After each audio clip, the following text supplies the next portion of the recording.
In Fiji, 3 high-profile prisoners convicted for their part in the 2000 military mutiny and coup have been granted presidential pardons.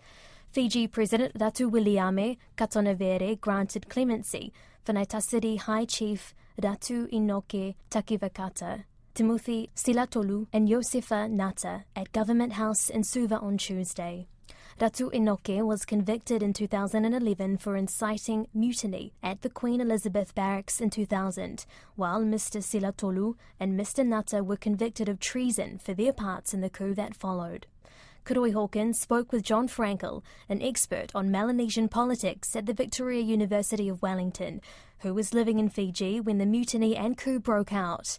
He began by asking the professor what he thought of this week's presidential pardons. Well, there's been talk about this of recent months, ever since the new Rambuka-led coalition government came into office.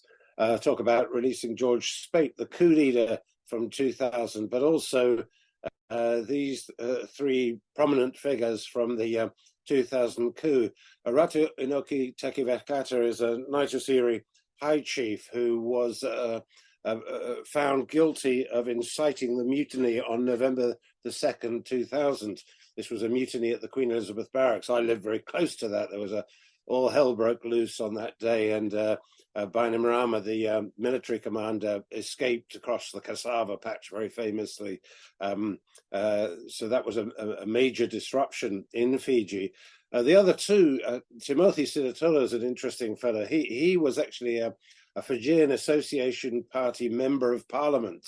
That was one of the parties that was actually in coalition with Mahendra Chaudhry, who was the Prime Minister that was ousted during that coup. But he went across and joined the insurrectionists and was sort of Speight's right-hand man. And Joe Nata also had a long history as a journalist. He was way back in the 80s behind I remember one article about Mara's millions, claiming corruption under the government of Ratu Mara. The reason why those 2 got such long prison sentences was that they both pleaded not guilty, whereas a lot of the other ones, including Ilisuli Lingere and various other key players in that coup, pleaded guilty, and they came out after only 1 or 2 years. So they have been in prison a hell of a long time, and I don't really think they pose any threat to the established order or to the military, and I suspect that these releases will have been canvassed with the military. One can't be certain, but that's likely. Looking at this in context of Fiji's coups, where does 2000 sit, and are there other coup leaders? Are they all walking about and free? Are these the last people that are in jail for coups in Fiji? I don't think there's anyone still in jail from the 87 coup, and no one went to prison for orchestrating the 2006 coup. Although there was a court case against Bainimarama and the police chief, but that wasn't for orchestrating the coup. It was for interfering with the process of justice in relation to an investigation at the University of the South Pacific. The other key person, of course, that is in prison is George Speight himself, the coup leader from 2000, and he was given a life sentence. His situation is slightly different to the others because these 3 and other people are now receiving pardons from the Prerogative of Mercy Commission, but George Speight already received such a pardon because he was sentenced to death back in 2001, I think it was.